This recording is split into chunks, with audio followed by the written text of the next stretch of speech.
Victoria Hayes grabbed the janitor's arm and yanked him to a stop. "What the hell is this?" Her finger jabbed at the battered toolbox in his hand, at the faded logo scratched into the metal, at the words that made her blood run cold.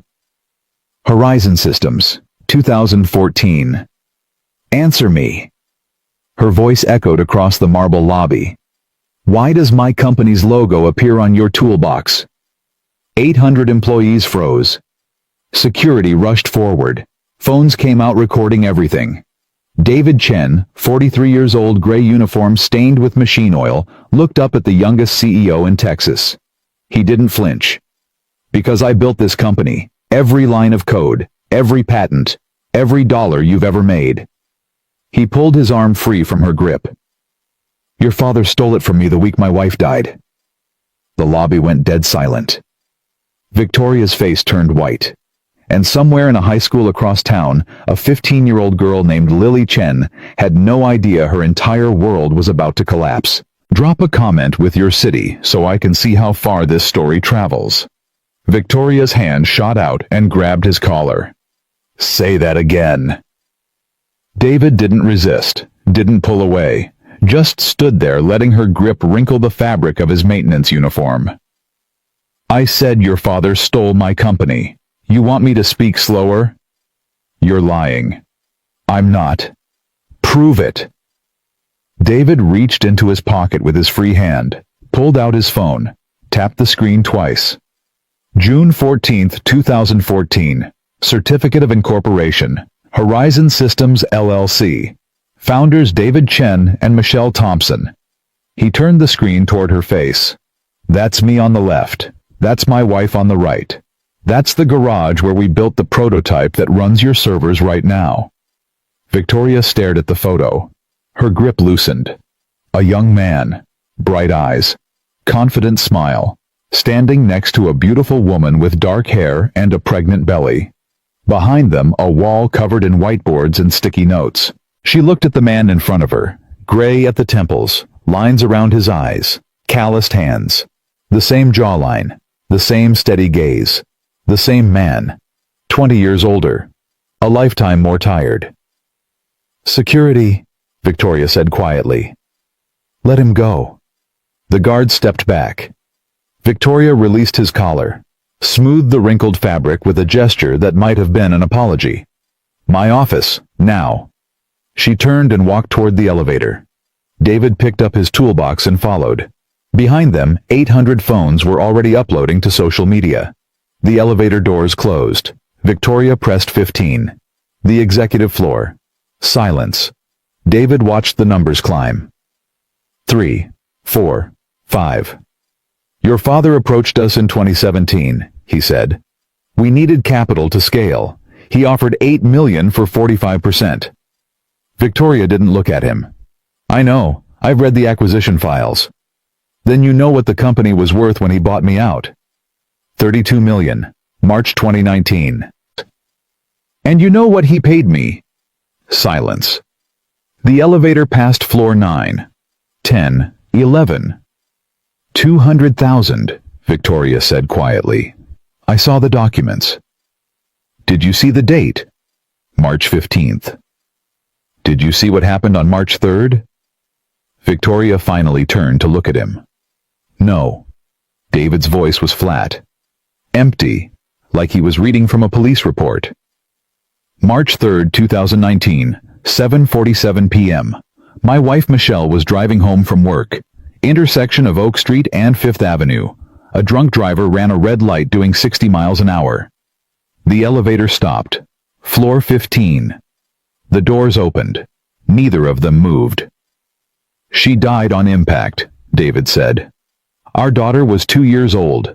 She was at home with a babysitter waiting for mommy to come back." Victoria's throat moved. A swallow. Something she couldn't say. 12 days later, your father walked into my office. I hadn't slept in a week. I couldn't eat. I couldn't think. I couldn't look at my daughter without seeing her mother's face. David stepped out of the elevator. He told me to sign the papers. He told me to take the money and go home. He told me it was what Michelle would have wanted. He stopped, turned back. So I signed. I took the money. I went home. And I spent the next 6 years being a father instead of a CEO. Victoria stepped out after him. Her voice was barely a whisper. I didn't know. Now you do. Victoria's corner office had glass walls on 3 sides. You could see half of Austin from up here. The Capitol building, the University Tower, the sprawl of tech campuses stretching toward the horizon. David didn't look at any of it. He sat in the chair across from Victoria's desk, the toolbox resting on his knees. His fingers traced the faded letters carved into the lid. DC Horizon, 2014. Victoria sat behind her desk. She hadn't spoken since they entered the office. Just sat there staring at him, trying to reconcile the janitor in front of her with the ghost in her company's founding documents. Ask, David said. What? You have questions. Ask them. Victoria leaned forward. Her hands were clasped on the desk. Her knuckles were white. Why are you here? I work here. That's not what I mean. Why this company? Of all the places you could work, why come back to the company my father took from you? David was quiet for a moment. His thumb stopped moving on the toolbox. $22 an hour, he said. Better than my last job. Good benefits. Hours match my daughter's school schedule. Bullshit. David looked up. Victoria's eyes were hard, searching. I've met a lot of liars in this business, she said. You're not one of them, so tell me the truth. Why are you really here? David set the toolbox on the floor, leaned back in his chair. You ever build something with your own hands, something that mattered? This company. No, you inherited this company. I'm asking if you've ever built something, from nothing, with someone you loved, watching it grow from an idea into something real. Victoria didn't answer. Michelle and I built Horizon in a garage, David said. We had nothing. No money, no connections, just 2 laptops and a whiteboard, and a dream that kept us working 20-hour days. He looked toward the window, toward the city he no longer recognized. She'd make coffee at 2 a.m., and we'd debug code until sunrise. She'd fall asleep on my shoulder during compile times. We'd celebrate every small victory like we'd won the lottery. His voice softened. When our daughter was born, Michelle held her in one arm and typed with the other. She said Lily should learn early that women can do anything. He smiled. A small, sad smile. That was Michelle. Fierce. Brilliant. Unstoppable. Victoria's voice was quiet. What happened to her? I told you. Drunk driver. I mean, what happened to you? After. David's smile faded. I broke. The first week I didn't leave the hospital. David's voice was hollow now, distant, like he was watching himself from far away. They told me she was gone. I heard the words, I understood them, but I couldn't make myself believe them. Victoria sat motionless. I kept waiting for her to walk through the door, kept checking my phone for her texts, kept reaching for her side of the bed at night. He swallowed. Lily kept asking for Mommy, every morning, every night. Where's Mommy? When is Mommy coming home? And I couldn't. His voice cracked. I couldn't tell her. I couldn't find the words. So I just held her and cried. And she'd pat my face with her little hands and say, Don't cry, Daddy. Mommy will come back. Victoria looked away. Her jaw was tight. She was 2 years old. She didn't understand death. She just knew her mother wasn't there anymore. And her father was falling apart. David wiped his eyes with the back of his hand. Your father showed up on day 12. I was sitting in my office staring at the wall. I hadn't showered, hadn't eaten. Lily was with my mother because I couldn't take care of her. I couldn't take care of myself. He laughed, a bitter, broken sound. Marcus walked in like he owned the place, which I guess he partly did. He sat down across from me and said, David, we need to talk about the company's future. Victoria flinched. I looked at him and said, My wife just died. And he said, I know, I'm sorry. But the board is concerned. Investors are nervous. We need stability. David shook his head. Stability. My wife was in the ground, and he wanted stability. What did you do? What could I do? I was destroyed. I had a 2-year-old who needed me. I couldn't fight. I couldn't think. I just wanted it to stop. He looked at Victoria. Your father handed me a pen and said, sign this. Take the money. Go be with your daughter. Let us handle the rest. And you signed. I signed. I didn't read the documents. I didn't negotiate. I just wanted out. I wanted to go home and hold my daughter and pretend the world wasn't ending. Victoria's voice was barely audible. $200,000. That's what my life's work was worth to your father. $200,000 and a broken man's signature. A knock on the door. Victoria didn't look away from David. Not now. The door opened anyway. A man walked in. Tall, 50s, salt and pepper beard, lab coat with coffee stains on the sleeve. Victoria, I need to... He stopped, stared at David. His face went pale. Jesus Christ. David stood up slowly. Hello, James. James Morrison crossed the room in 3 strides, grabbed David's shoulders, stared at him like he was seeing a dead man walk. David Chen. Yeah. But we thought nobody knew where... I was in Austin, the whole time. Different job, different life. James turned to Victoria, his voice shaking. Do you know who this is? Do you have any idea who this is? I'm starting to understand. This is David Chen. The David Chen. The man who wrote the core architecture. The man who built the cloud bridging system. The man who... He stopped, looked at David's uniform. The gray fabric. The name tag. The maintenance department logo. David, what the hell are you wearing? My work clothes. Your work. James stepped back. You're working here as what? Maintenance technician. Maintenance. James ran both hands through his hair. You have a PhD from Stanford. You hold 17 patents. Your code runs half the internet. And you're fixing toilets. Printers mostly, and air conditioners. That's not funny. I'm not joking. James looked at Victoria, then back at David, then at Victoria again. Did you know about this? I found out 20 minutes ago. How? Victoria gestured toward the toolbox on the floor. He was carrying that through the lobby. I saw the logo. James looked down, saw the faded words carved into the metal. DC Horizon 2014. He closed his eyes. Oh, David. It's fine, James. It's not fine. Nothing about this is fine. James's voice cracked. I should have fought harder.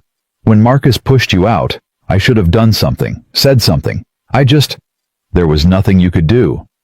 I could have quit. I could have gone public. I could have... You had a family too, kids in college, a mortgage. You did what you had to do. James shook his head. His eyes were wet. 6 years, David. You've been fixing printers in this building for 6 years. Walking past people who use your code every day. And nobody knew. Nobody recognized you. David shrugged. People see what they expect to see. They expected a janitor. That's what they saw. But why?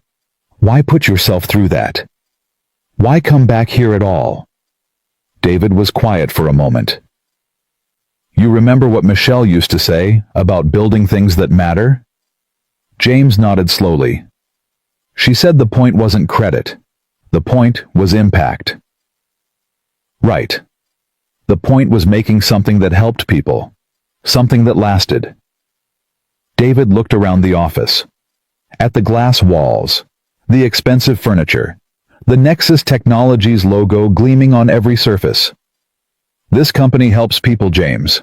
Small businesses access enterprise technology. Students in rural areas connect to online courses. Hospitals share data that saves lives. He picked up the toolbox. I built that. Michelle and I built that. And it's still working. Still helping. That matters more than my name on a door. James stared at him. You really believe that? I have to. Why? David's voice was steady. Because if I don't, then Michelle died for nothing. And I can't live with that. Victoria stood up from her desk. I want to see proof. Everything. Documents, photos, whatever you have. David nodded, unlocked his phone, opened a folder labeled 2014-2019. This is everything. Incorporation papers, patent filings, board minutes, photos from the garage. He handed her the phone. Victoria scrolled slowly. Her face changed with each image. David and Michelle at their first investor meeting. David and Michelle celebrating their first major client. Michelle, very pregnant, presenting to a room full of executives. Baby Lily taking her first steps in the Horizon Systems office, surrounded by engineers who had stopped working to watch. The last photo. Michelle in a hospital bed, holding newborn Lily. David beside her, tears streaming down his face, smiling like he'd won the universe. Victoria's hand trembled. She was beautiful. Yes. She looked so happy. She was. We both were. Victoria swiped to the next image. There were no more photos. Just a document. A death certificate. Michelle Thompson Chen. March 3, 2019. Cause of death: traumatic injury sustained in motor vehicle collision.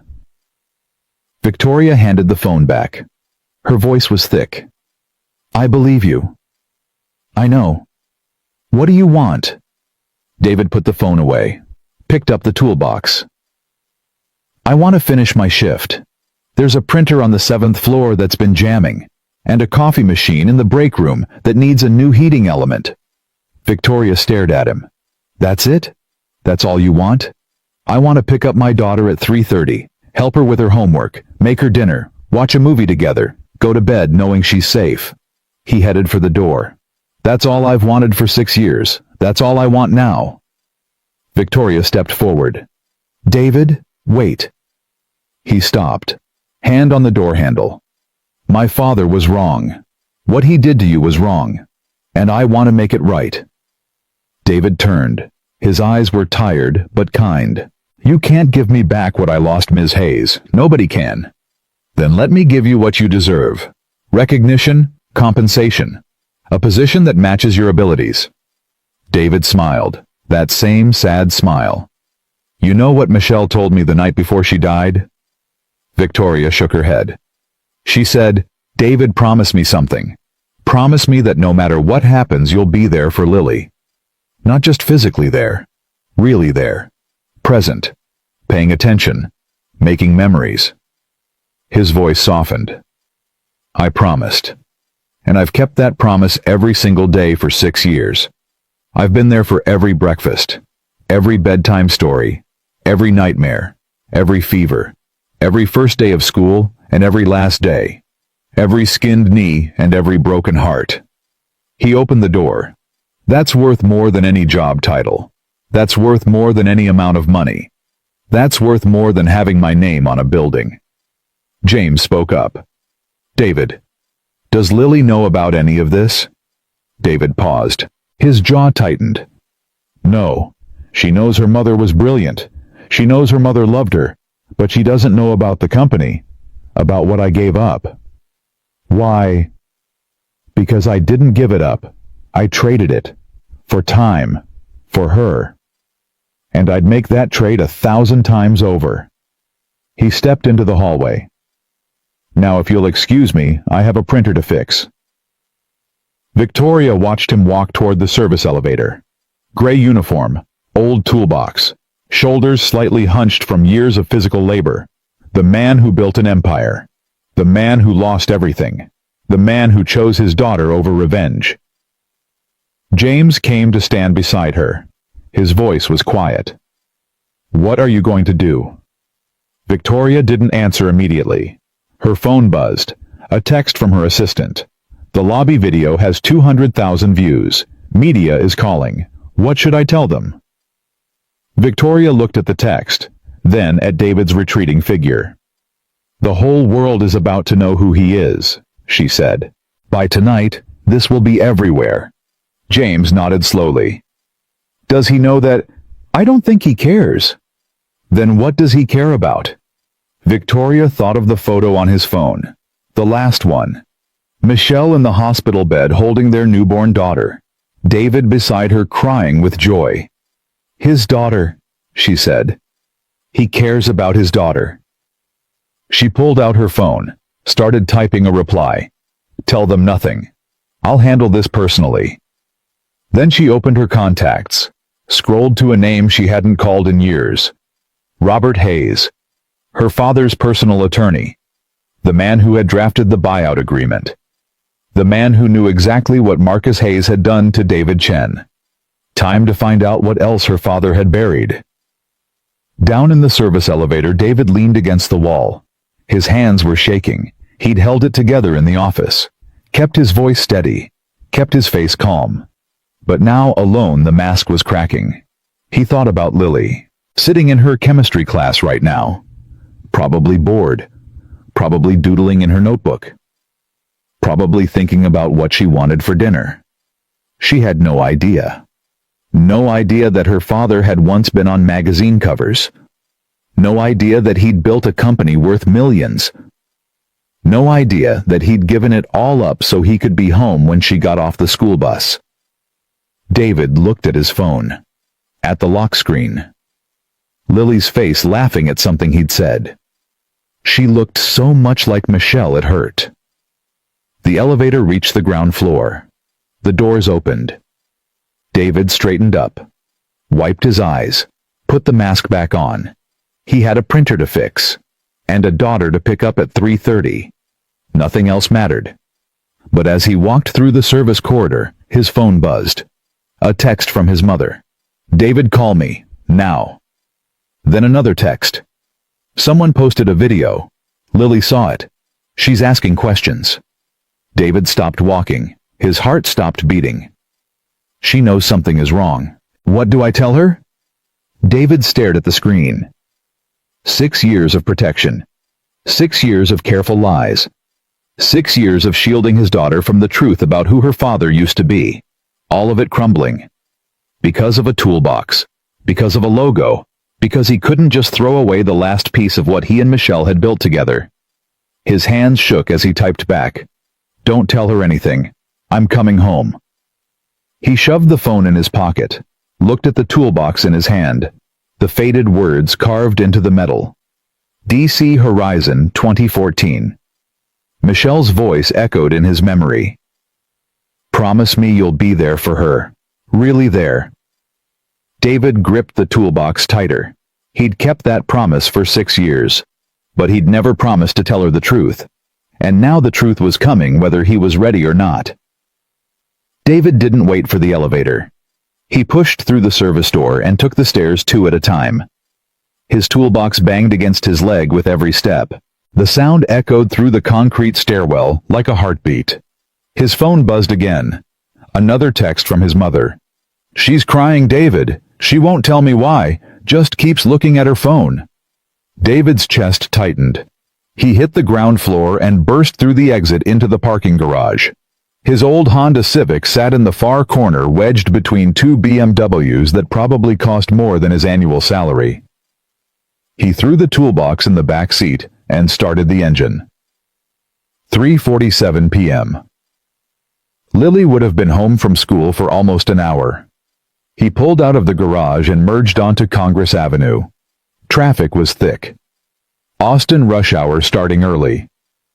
David gripped the steering wheel and tried to breathe. 6 years. For 6 years he had kept this secret. Had built a wall between his past and his present. Had created a new identity, not out of shame, but out of necessity. Lily didn't need to know her father had once been important. She didn't need to carry the weight of what he'd lost. She just needed a dad who was there. A dad who showed up. A dad who put her first. That's what Michelle would have wanted. His phone rang through the car speakers. "Mom." He hit answer. "David, where are you?" 20 minutes away, what's happening?" His mother's voice was strained. I don't know. She came home from school and went straight to her room. I heard her crying. When I knocked, she said she wanted to be alone. Did she say anything about a video? What video? David's jaw clenched. Someone filmed me at work today. It might be online. Filmed you doing what? It's complicated, Mom. I'll explain when I get there. David.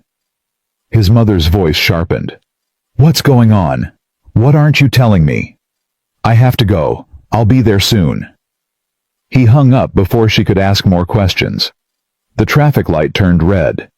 David stopped, his fingers drumming against the wheel. His reflection stared back at him from the rearview mirror. Gray hair, tired eyes, the face of a man who had aged 20 years and 6. He thought about the lobby this morning. Victoria Hayes grabbing his arm, the security guards closing in, the phones recording everything. He thought about what he'd said. Your father stole it from me the week my wife died. Those words were probably everywhere by now.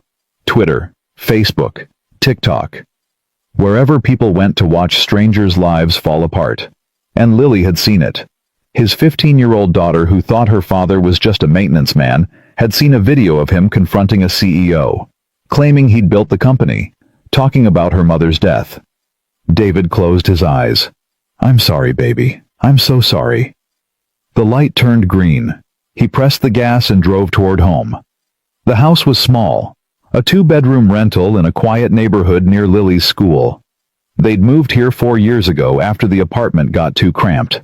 David had scraped together enough for the security deposit by working overtime for 3 months straight. It wasn't much, but it was theirs. David pulled into the driveway and killed the engine. He sat there for a moment staring at the front door, trying to figure out what to say. He'd rehearsed this conversation 1,000 times in his head. The day Lily would find out. The day he'd have to explain why her father, who had a PhD from Stanford, spent his days fixing broken printers. He'd always imagined he'd have more time. He got out of the car and walked to the door. His mother opened it before he could reach for the handle. Susan Chen was 72 years old. Small, silver-haired, sharp-eyed. She'd moved to Austin 3 years ago to help with Lily, and she'd never left. She's in her room, Susan said quietly. She won't come out. Did she say anything?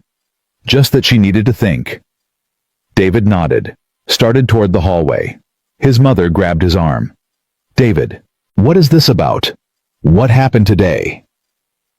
He looked at her, at the worry etched into her face, at the questions she'd been holding back for years. I'll tell you everything, he said, but I need to talk to Lily first. Susan hesitated, then nodded and let him go. David walked down the hallway.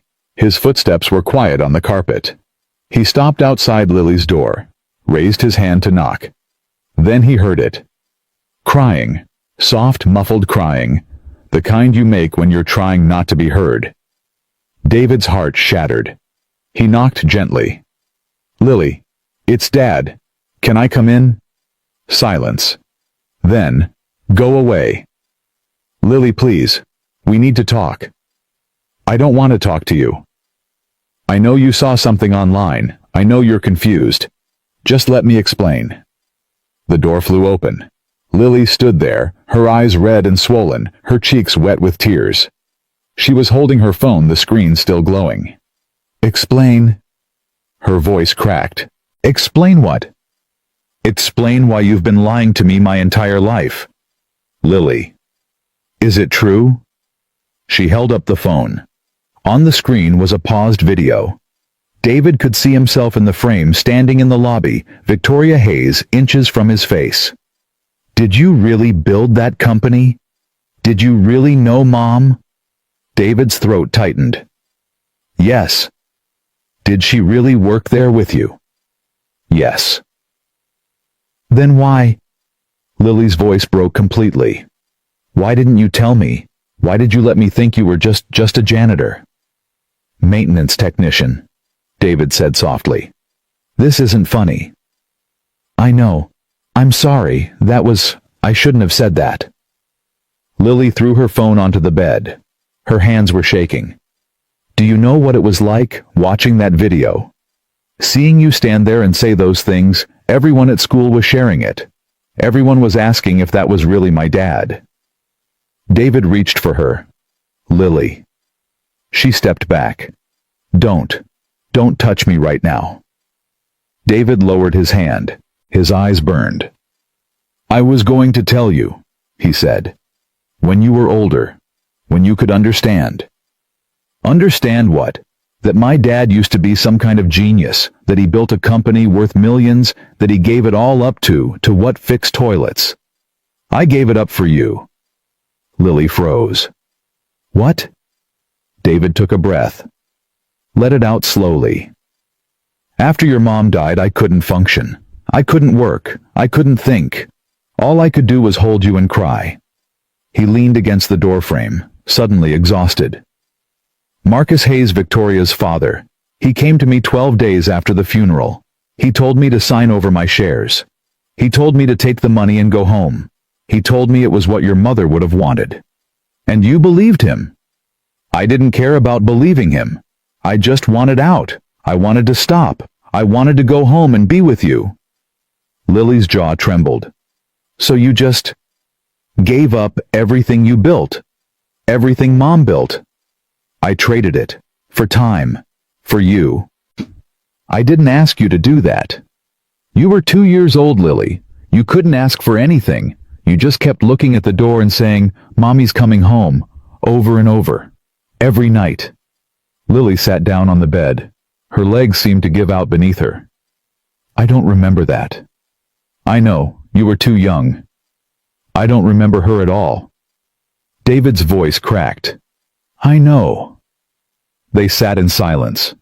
The clock on Lily's wall ticked. Outside, a car drove past. Normal sounds. Normal life. Continuing as if nothing had changed. Finally, Lily spoke. Her voice was small. Why didn't you go back? After I got older. Why didn't you start another company? David sighed. Because every time I tried to code, I saw her. Every time I opened a laptop, I thought about the garage where we built Horizon. Every time someone said prototype or algorithm, I remembered her voice, her laugh, the way she'd fall asleep on my shoulder during late-night debugging sessions. He wiped his eyes. I couldn't do it, Lily. The pain was too much, so I found something else. Something that didn't remind me of her. Fixing printers. Yeah, fixing printers. And air conditioners. And lights. Things that didn't require me to think too hard. Things that left me enough energy to come home and be your dad. Lily looked up at him. Her eyes were still wet, but something in them had shifted. You gave up your whole career, for me. I gave up a job, Lily. You're not a job. You're my daughter. You're the best thing your mother and I ever made. Lily's chin quivered. Dad? I know I should have told you sooner. I know I should have been honest. But I wanted you to have a normal life. I wanted you to grow up without the weight of what we lost. I wanted you to just be a kid. I'm 15. You're still a kid to me. Lily laughed. A wet, broken laugh. The kind that's halfway to crying. That's such a dad thing to say. Well, I am your dad. She stood up, crossed the room, and wrapped her arms around him. David held her tight. Tighter than he'd held anything in years. He buried his face in her hair and let the tears come. I'm sorry, he whispered. I'm so sorry. It's okay, Dad. No, it's not. I lied to you. For years. You protected me. That's different. David pulled back, looked at her face, Michelle's eyes, Michelle's cheekbones, Michelle's stubborn jaw. You look so much like her, he said. Lily's eyes filled with fresh tears. Really? Every day a little more. She hugged him again, and this time she didn't let go. They sat on Lily's bed side by side, backs against the wall. David had her phone in his hand, scrolling through the video that had started everything. 2 million views, he said quietly. In 4 hours. It's all anyone's talking about. at Maintenance Man CEO is trending. Of course it is. Lily leaned her head on his shoulder. What are you going to do? I don't know. Victoria Hayes seemed pretty intense. She didn't know about what her father did. She looked like she wanted to throw up when I told her. Do you think she'll try to make it right? David shrugged. I don't know what right looks like anymore. Lily was quiet for a moment. Then, Dad. Yeah. Tell me about Mom. David's heart clenched. What do you want to know? Everything. What was she like? How did you meet?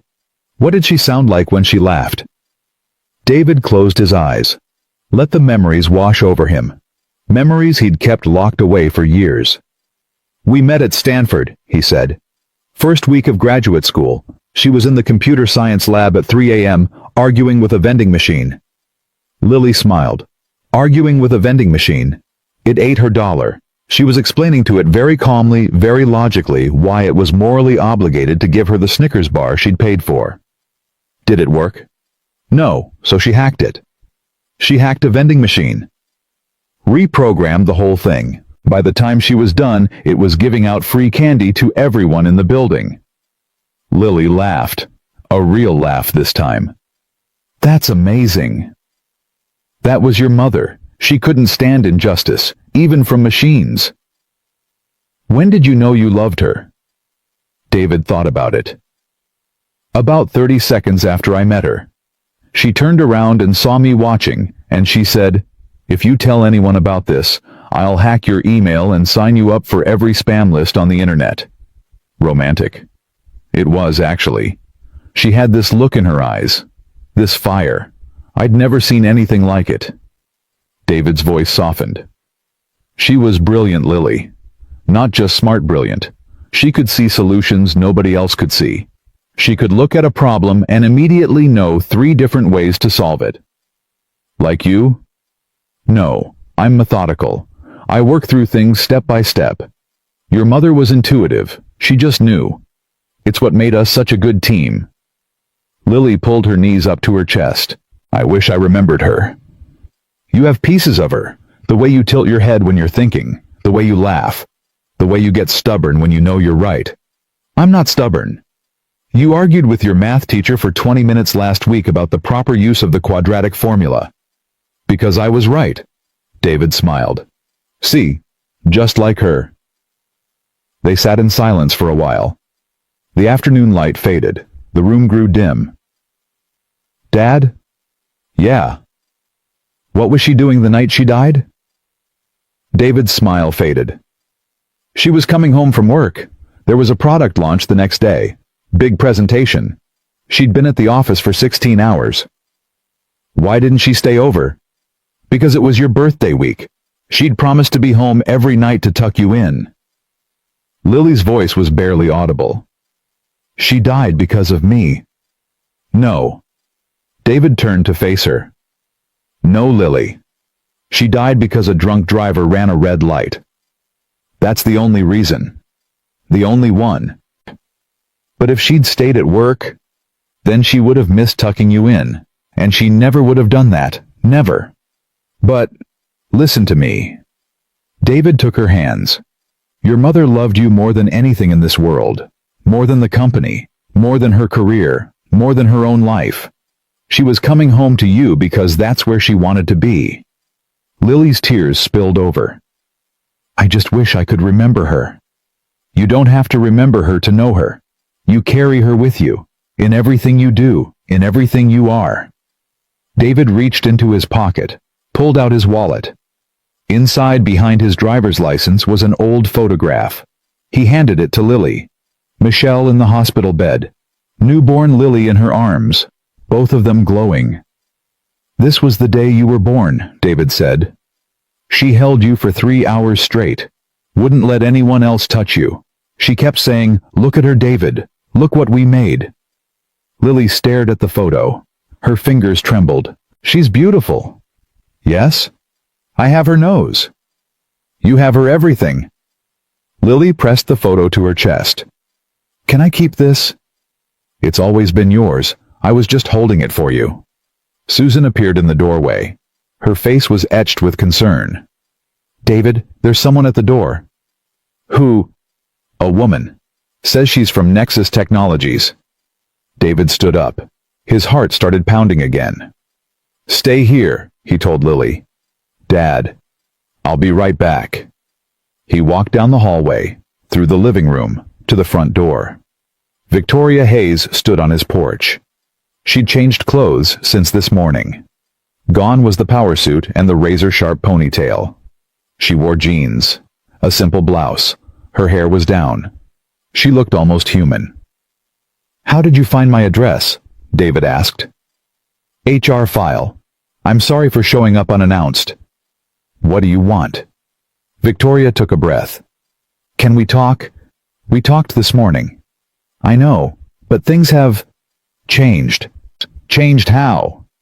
Victoria pulled out her phone, showed him the screen, news headlines scrolling past. Tech CEO confronted by former founder. Working as janitor, the heartbreaking story behind the viral maintenance man. Video. Did Nexus Technologies steal a grieving father's company? David stared at the headlines. His stomach dropped. It's everywhere, Victoria said. Every news outlet, every social media platform. My board has called an emergency meeting for tomorrow morning. That's not my problem. I know. But I'm making it my responsibility. She held his gaze. I found something, David. In my father's files. Something you need to see. David hesitated, looked back toward the hallway. Lily was standing there watching. Dad, is everything okay? David turned back to Victoria. Whatever you have to say, you can say it in front of my daughter. Victoria glanced at Lily. Something flickered in her eyes. Recognition, maybe, or guilt. All right, she said. Can I come in? David stepped aside. Victoria walked into his living room. She looked around at the modest furniture, the family photos on the walls, the evidence of a simple, careful life. Lily came to stand beside David. Her hand found his. Lily, David said, this is Victoria Hayes. She's the CEO of the company I used to run. Lily's eyes narrowed. The one whose dad stole everything from you? Victoria flinched. Yes. And you're here because... Because I found out my father did more than steal a company. She opened her bag and pulled out a manila folder. What is that? David asked. Victoria set the folder on the coffee table. It's the original buyout agreement. The one you signed in 2019. I've seen it. Have you... all of it? David frowned. What do you mean? Victoria opened the folder. Inside were a stack of documents. She flipped to the third page. This is the section on intellectual property rights. When you signed this agreement, you didn't just sell your shares. David's blood went cold. What? You signed over perpetual rights to any technology code or innovations you developed during your time at Horizon Systems, including anything derived from your original work. I don't understand. Victoria's voice was steady, but her eyes were pained. My father's lawyers buried it in the fine print. When you signed this document, you gave up any claim to royalties, licensing fees, or future profits from your own inventions. Forever. David sat down heavily. How much? His voice was hoarse. How much would I have been owed? Victoria didn't answer immediately. Ms. Hayes, how much, based on our current licensing agreements and the market value of your core patents? She paused. Conservatively $47 million. The room went silent. Lily's hand tightened on David's. 47 million? She whispered. Dad? David stared at the document, at the signature in the bottom, his own handwriting, shaky, broken. The signature of a man who didn't care if he lived or died. He'd signed away $47 million. He'd signed away his life's work. And he'd done it because a man told him it was what his dead wife would have wanted. Dad, Lily's voice was scared. Are you okay? David looked up at Victoria. His eyes were dry, his voice was calm. Get out. David. Get out of my house. Please, let me explain. Your father sat across from me 12 days after I buried my wife. 12 days. And he looked me in the eye and told me to sign. He knew what was in those documents. He knew what he was taking. David stood up. And you want to tell me now, 6 years later, now that it's all over the internet and your board is panicking, I didn't know. I don't care what you knew. I don't care what you found. I don't care about your guilt or your apologies or your damage control. He pointed at the door. Get out, and don't come back. Victoria stood there for a long moment. Her face was pale. Her eyes were wet. Then she picked up the folder. Keep the documents, she said quietly. You should have them. She set them back on the table. I know you don't believe me, but I'm not my father, and I'm going to make this right, whether you want me to or not. She walked to the door, opened it, turned back one last time. Your daughter looks like her mother. David said nothing. Victoria nodded once, and left. The door closed. David stood in the middle of his living room, surrounded by the ruins of everything he thought he knew. $47 million. He could have sent Lily to any college in the world, could have bought a house, could have never worked another day in his life. Instead, he'd spent 6 years fixing printers and counting every penny. Dad? Lily's voice cut through the fog. He looked at her, his beautiful daughter, Michelle's daughter, standing there with fear in her eyes. Are you okay? David took a breath, then another. No, he said honestly. I'm not okay. What are you going to do? He looked at the folder on the table, at the documents that represented everything he'd lost. Then he looked back at his daughter. I'm going to make you dinner. Then I'm going to help you with your homework. Then we're going to watch a movie together. But that's what I'm going to do tonight, Lily. Tomorrow can wait. Lily stared at him. Then slowly she smiled. Can we watch the one about the robot? The one you've seen 15 times? 16, and yes. David smiled back. It was a tired smile, a broken smile, but it was real. Yeah, we can watch the one about the robot. He put his arm around her and walked toward the kitchen. Behind them, the folder sat on the coffee table. $47 million worth of betrayal. Tomorrow, David would have to decide what to do about it. But tonight, he was just a dad making dinner for his daughter. And for now, that was enough. David didn't sleep that night.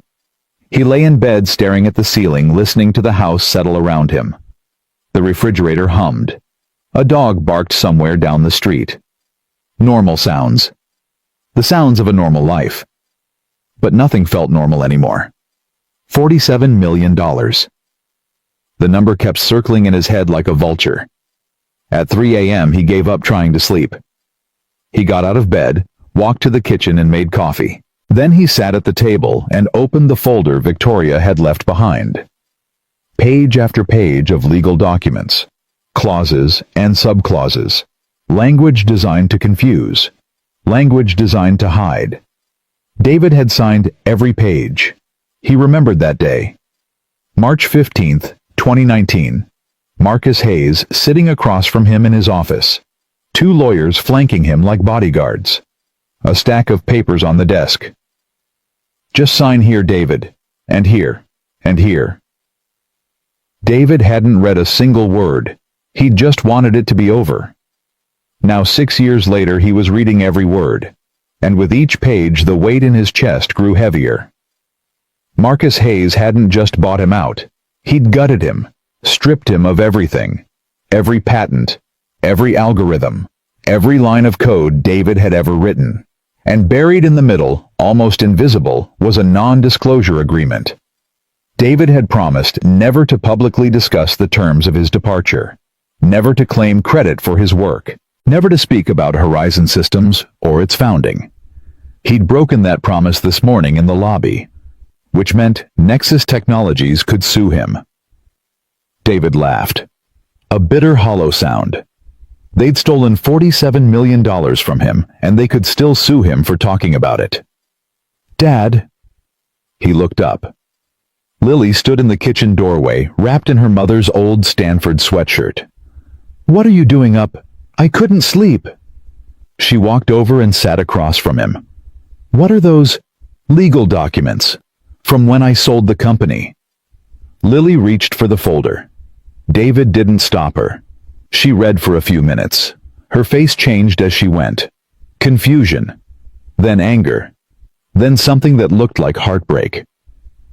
They took everything. Yes. And you couldn't fight it.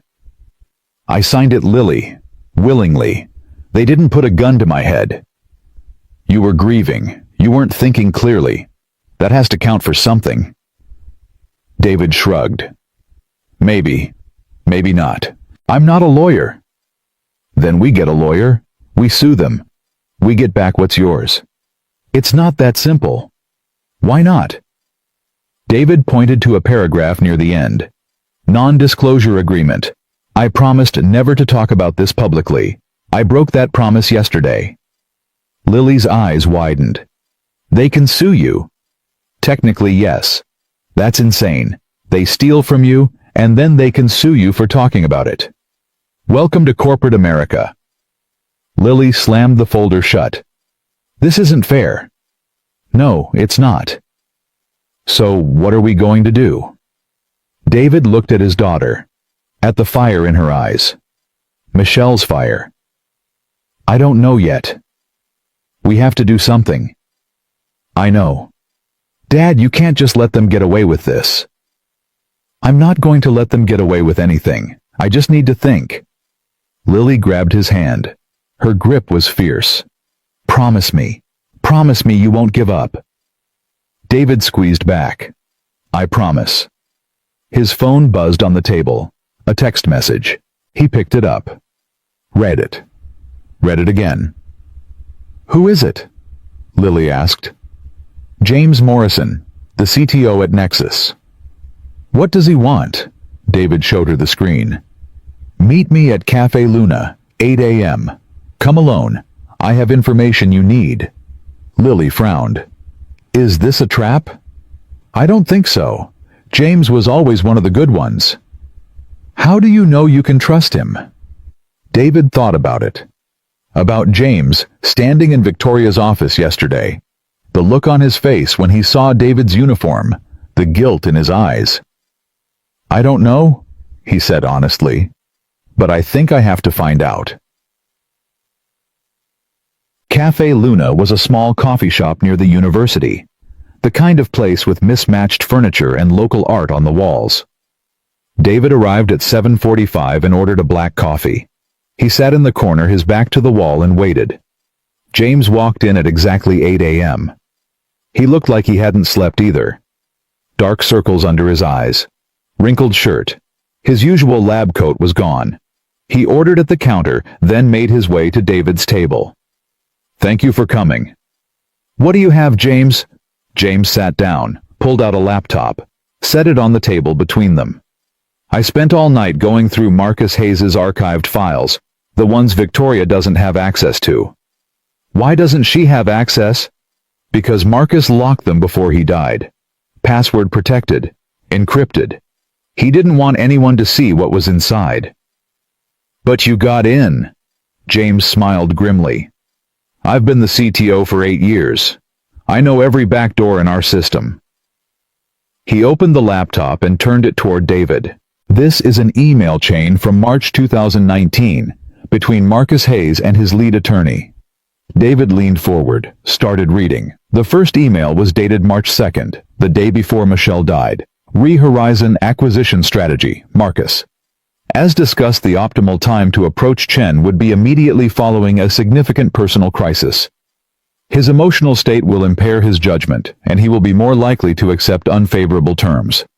I recommend preparing the documents in advance so we can move quickly when the opportunity presents itself. Richard David's blood turned to ice. Keep reading, James said quietly. The next email was dated March 4th, the day after Michelle's accident. Richard. The opportunity has arrived sooner than expected. Chen's wife was killed in a car accident last night. Begin preparing the buyout documents. I want them ready within the week. Marcus. David couldn't breathe. They planned it, he whispered. They were waiting for something to happen to me. Not just waiting. Look at the next one. March 10th. Richard Chen is deteriorating rapidly. Sources report he hasn't been to the office in a week. His mother has taken custody of the child. Now is the time to move. Schedule the meeting for the 15th. Also ensure the NDA language is airtight. I don't want him talking about this in 5 years when he realizes what he signed. Marcus. David sat back. His hands were shaking. He knew. He knew exactly what he was doing. It gets worse. James scrolled to another email. March 16th. The day after David signed. Richard, excellent work. Chen signed everything without reading. His mental state was exactly as we predicted.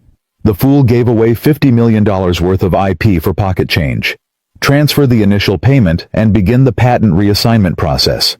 I want his name scrubbed from all documentation within 30 days. Marcus. David closed his eyes. $50 million. Not $47 million. Marcus had bragged about it, and he'd called David a fool. Why are you showing me this? David's voice was hoarse. James closed the laptop. Because I was there, David. I was in the building when Marcus made that deal. I knew something was wrong. I saw how broken you were. And I didn't do anything. His voice cracked. I've carried that guilt for 6 years. Watching you walk through the halls in that maintenance uniform. Watching you fix printers in the building you built. Knowing what Marcus did to you. You couldn't have stopped him. I could have tried. I could have warned you. I could have done something. So why now? Why come forward now? James met his eyes. Because Victoria is different. She's not her father, and she wants to make this right. She came to my house last night. I threw her out. I know. She called me. She was upset. She should be upset. Her father destroyed my life. Yes, he did. But she didn't know. And when she found out, she didn't try to cover it up. She came to you. David shook his head. It doesn't matter. The damage is done. Maybe, maybe not. James leaned forward. David, I'm showing you these emails because they prove fraud. Marcus Hayes deliberately waited until you were mentally incapacitated. He knew you couldn't make a rational decision. He exploited your grief for financial gain. So that contract might be voidable. A good lawyer could argue you signed under duress, that Marcus took advantage of your diminished mental state. David stared at him. Are you serious? I'm not a lawyer, but I know people who are. People who specialize in exactly this kind of case. And you think I have a chance? I think you have more than a chance. I think you have a smoking gun. James tapped the laptop. These emails prove intent. Marcus wasn't just a shrewd businessman. He was a predator, and he put it all in writing. David's mind was racing. For 6 years he'd accepted his fate. Accepted that he'd made a terrible decision and had to live with the consequences. But this was different. This wasn't a bad deal. This was fraud. What about Victoria? He asked. If I sue, I'm suing her company. Victoria knows the risk. She's the one who told me to find these files. She what? After she left your house last night, she called me. She said, James, I need you to find everything my father buried. Everything, no matter how bad it is. James's voice softened. She's not trying to protect herself, David. She's trying to expose the truth, even if it destroys her. David didn't know what to say. He thought about Victoria in the lobby yesterday. The shock on her face, the way she'd grabbed his arm, the way she'd looked at his toolbox. He thought about her standing on his porch last night, the guilt in her eyes, the folder of documents she'd left behind. Why would she do that? He asked. Why risk everything? James smiled sadly. Because she's a better person than her father. and because she believes some things are more important than money. David drove home in a daze. His mind kept replaying the emails. Marcus's cold, calculated words. The opportunity has arrived sooner than expected. Chen's wife was killed in a car accident last night. Begin preparing the buyout documents. Like Michelle's death was just an opportunity. A business advantage to be exploited. David had hated Marcus Hayes for 6 years. But he'd always thought it was just ruthless capitalism. Dog eat dog. Nothing personal. Now he knew the truth. It was personal. Marcus had watched him from a distance, waited for him to fall, then moved in for the kill while David was still kneeling over his wife's grave. David pulled into his driveway and sat there, hands on the wheel, trying to breathe. His phone rang. He looked at the screen. A number he didn't recognize. He answered anyway. Mr. Chen. This is Sarah Walsh from CNN. I was hoping to get a comment about the video that's been circulating online. David hung up. The phone rang again. Different number, different network. He turned the phone off. When he walked inside, his mother was waiting. There are reporters outside, she said. 3 vans. They've been here since this morning. I know, I saw them. What are you going to do? I don't know yet. Lily appeared from the hallway. She'd gotten dressed. Her hair was pulled back. She looked determined.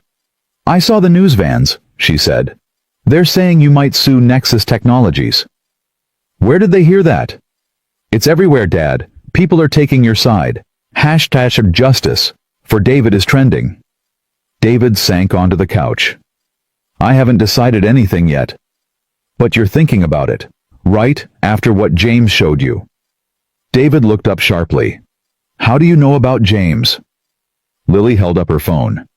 He texted you while you were driving. I saw it come through. You read my texts. You left your phone on the table, and you taught me to be curious. David couldn't help but smile. That's not how that lesson was supposed to work. Lily sat beside him. Dad, what did James show you? David hesitated. He looked at his mother standing in the kitchen doorway, then back at his daughter. Emails, he said finally. From Marcus Hayes, proving he planned to take advantage of me after your mom died. Lily's face hardened. He planned it. He waited for something bad to happen, and when your mom was killed, he moved in. That's evil. Yes. So you're going to sue? I don't know. It's complicated. What's complicated? He stole from you. You have proof. You get a lawyer and you take back what's yours. It's not that simple, Lily. Why not? David took a breath. Because if I sue, it goes public. All of it. Your mother, me, everything we went through. It'll be in the news for months, maybe years. Our whole life on display. Lily's jaw tightened. I don't care. You should care. You're 15. You have school, friends, a life. Do you really want reporters following you around, asking about your dead mother? If it means getting justice, yes. Lily. No, Dad. Listen to me. She grabbed his hands. For 6 years, you've protected me. You gave up everything so I could have a normal life. But this isn't just about me anymore. It's about you. It's about Mom. It's about what's right. Her eyes were fierce. Michelle's eyes. You deserve justice. Mom deserves justice. And if I have to deal with some reporters to make that happen, then that's what I'll do. David stared at his daughter, at the young woman she was becoming. When did you get so brave? He asked quietly. I learned it from you. Susan stepped forward. Her voice was thick with emotion. She's right, David. You've spent 6 years running from this, hiding from it. Maybe it's time to stop running. Mom. Michelle would want you to fight. You know she would. David closed his eyes. He could almost hear Michelle's voice. Don't let them win, David. Don't let them erase us. I need to make a call, he said. He stood up, walked to the back porch, closed the door behind him. Then he turned his phone back on and dialed James Morrison. "David, are you okay?" "I want to do it. I want to sue." Silence on the other end. "Are you sure?" "No, but I'm going to do it anyway." "What changed?" David looked through the window at his daughter, at his mother, at the two people who had stood by him through everything. "My daughter reminded me who I used to be." James exhaled. "All right, I'll set up a meeting with the lawyer I mentioned. Her name is Rebecca Torres. She's the best." "When?" "Tomorrow, 10 a.m. Her office is downtown." "I'll be there." "David." "Yeah." "I'm glad you're doing this. You deserve to have your name back." David hung up. He stood on the porch for a long moment, watching the sun set over Austin. The sky was orange and purple, beautiful in a way that hurt. For 6 years he'd lived in the shadows, hidden from his past, hidden from his pain. But you can't hide forever.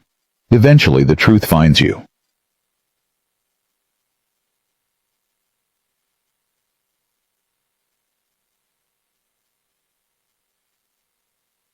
The doorbell rang.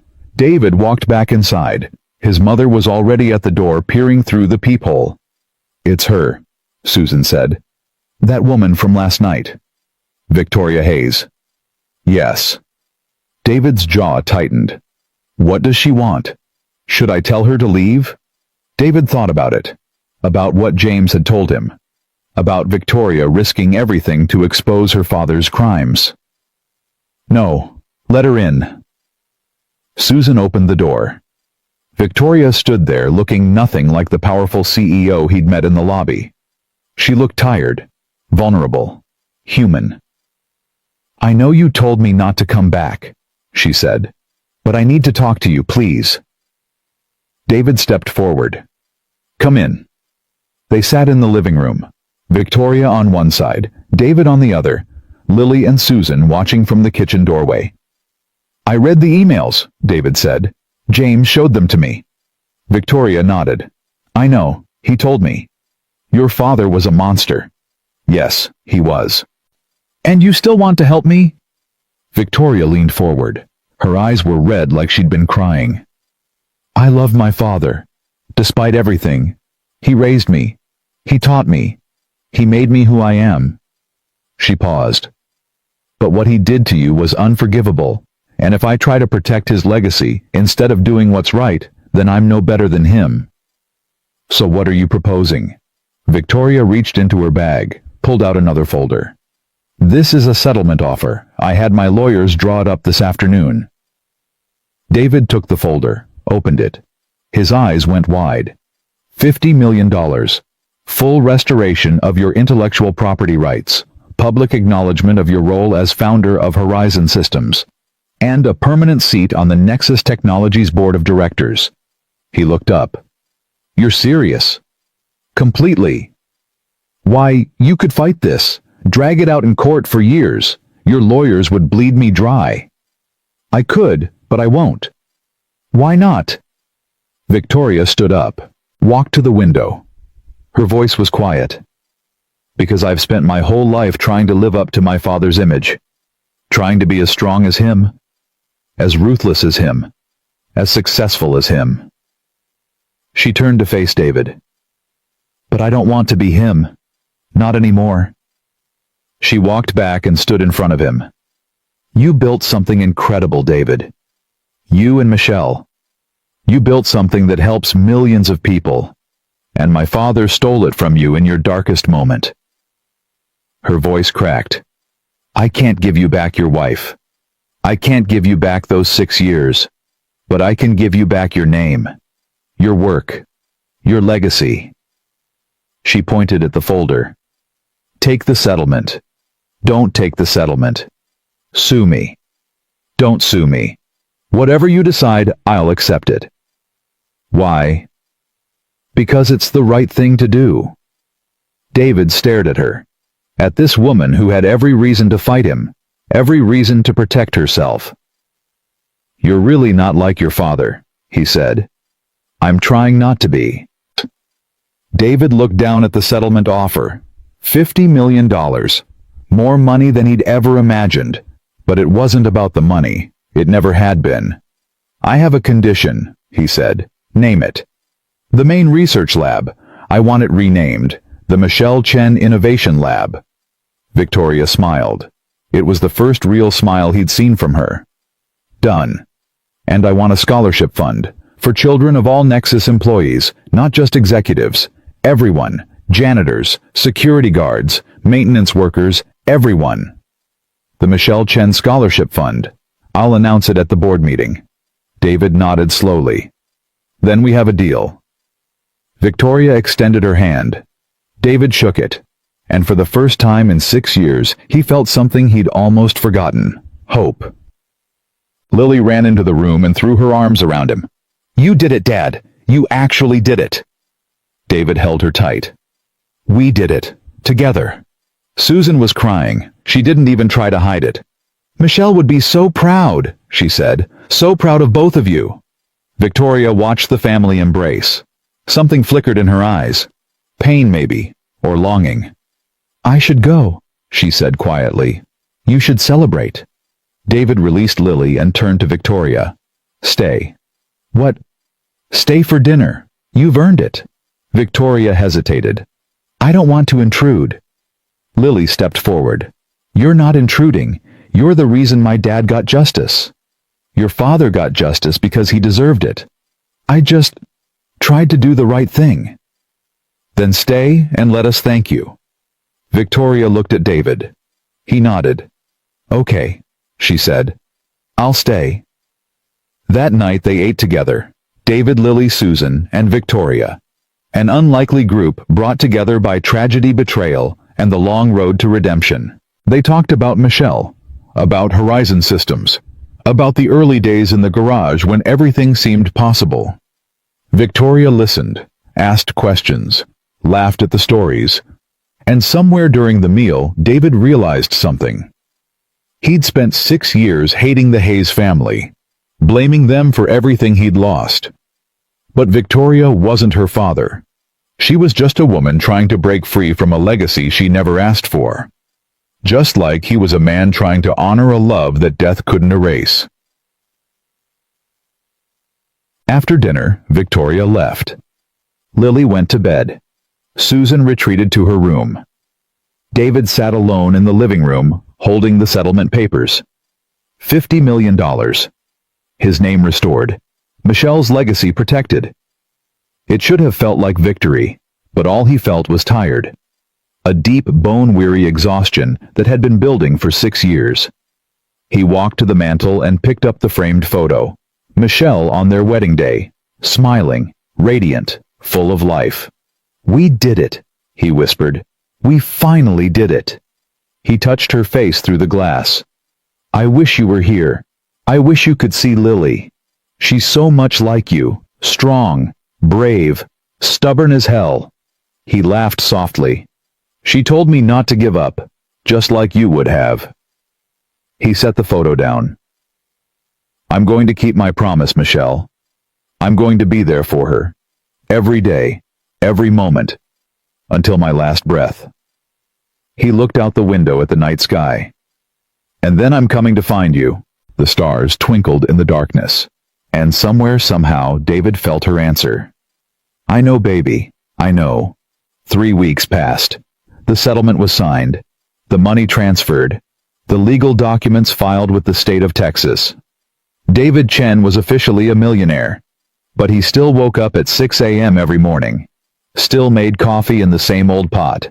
Still drove the same Honda Civic with the cracked windshield and the check engine light that never went off. Some habits die hard. Lily noticed. Dad, you know you can buy a new car now, right? This one works fine. The air conditioning broke last summer. I fixed it. With duct tape. It works. Lily rolled her eyes. You're impossible. I prefer resourceful. They were sitting at the kitchen table, eating breakfast. Scrambled eggs and toast. The same breakfast David had made every morning for 6 years. So, Lily said, pushing her eggs around her plate, What are you going to do now? What do you mean? I mean you don't have to work anymore. You could travel, see the world, do whatever you want. David sipped his coffee. I've seen the world. It's overrated. Dad, I'm serious. So am I. Lily set down her fork. You can't just sit around the house all day. I wasn't planning to. Then what were you planning? David was quiet for a moment. He'd been thinking about this for weeks, ever since the settlement was finalized, ever since Victoria Hayes had shaken his hand and told him his name would finally be restored. Victoria offered me a position, he said. Lily's eyebrows shot up. At Nexus, Chief Innovation Officer. My own lab. My own team. Complete creative freedom. Are you going to take it? David looked at his daughter, at the hope in her eyes. I don't know yet. Why not? It's everything you lost, everything you gave up. I know, that's what scares me. Lily reached across the table and took his hand. What are you scared of? David stared at their intertwined fingers. His hands were rough, calloused from years of physical labor, the hands of a maintenance man, not a tech executive. I'm scared I'll lose myself again, he said quietly.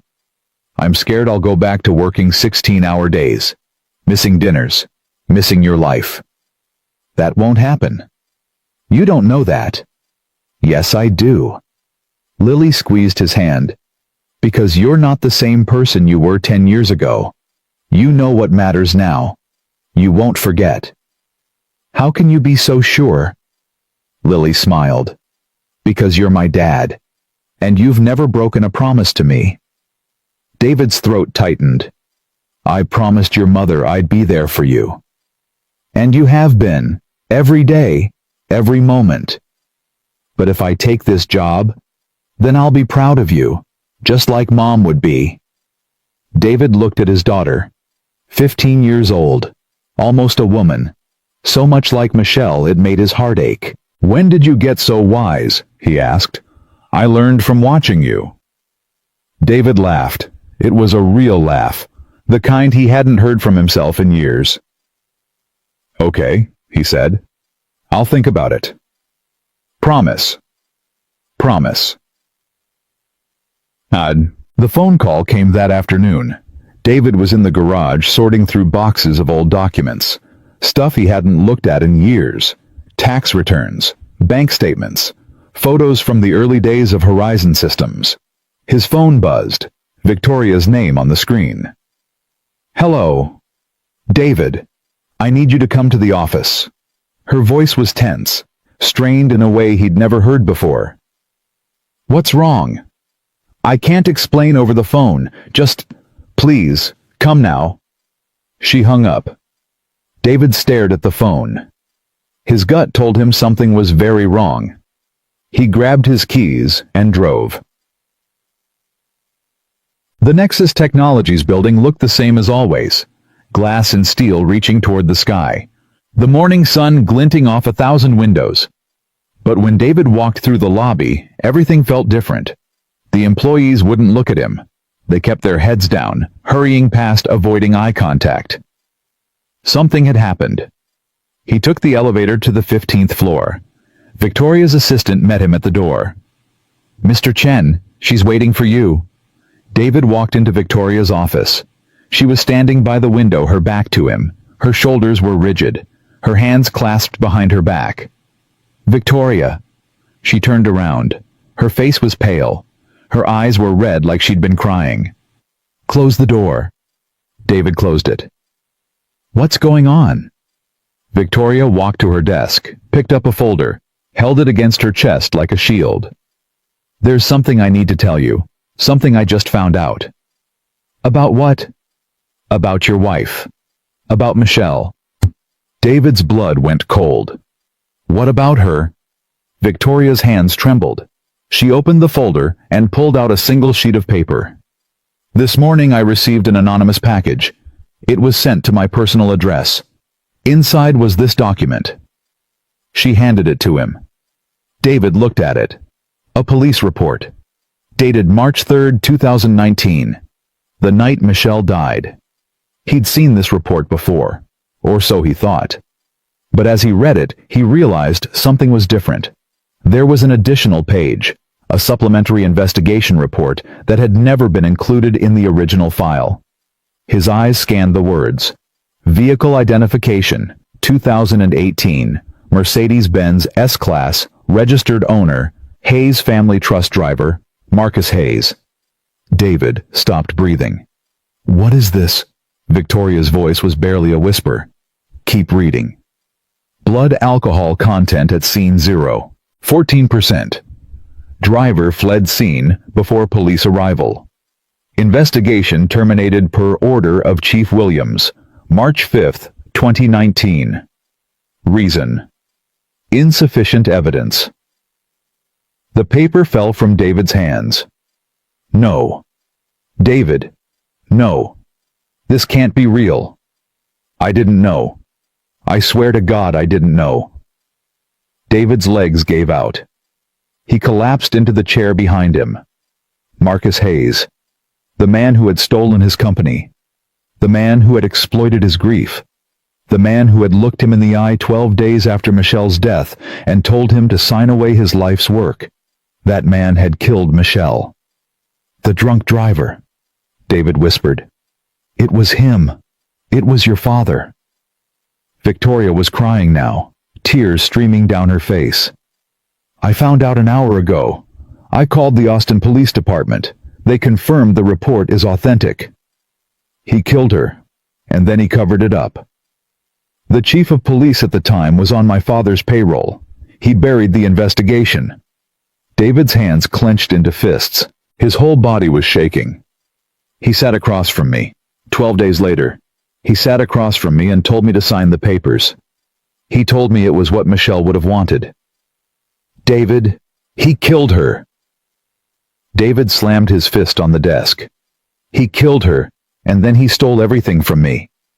He looked me in the eye and he lied. Victoria flinched, but she didn't step back. I know, and I'm so sorry. Sorry. David laughed, a horrible broken sound. Your father murdered my wife. Sorry doesn't begin to cover it. I know it doesn't. Nothing I say can make this right. Then why tell me? Why show me this? Victoria wiped her eyes. Her voice steadied. Because you deserve to know the truth. And because my father is dead, but his victims are still alive. You. Your daughter.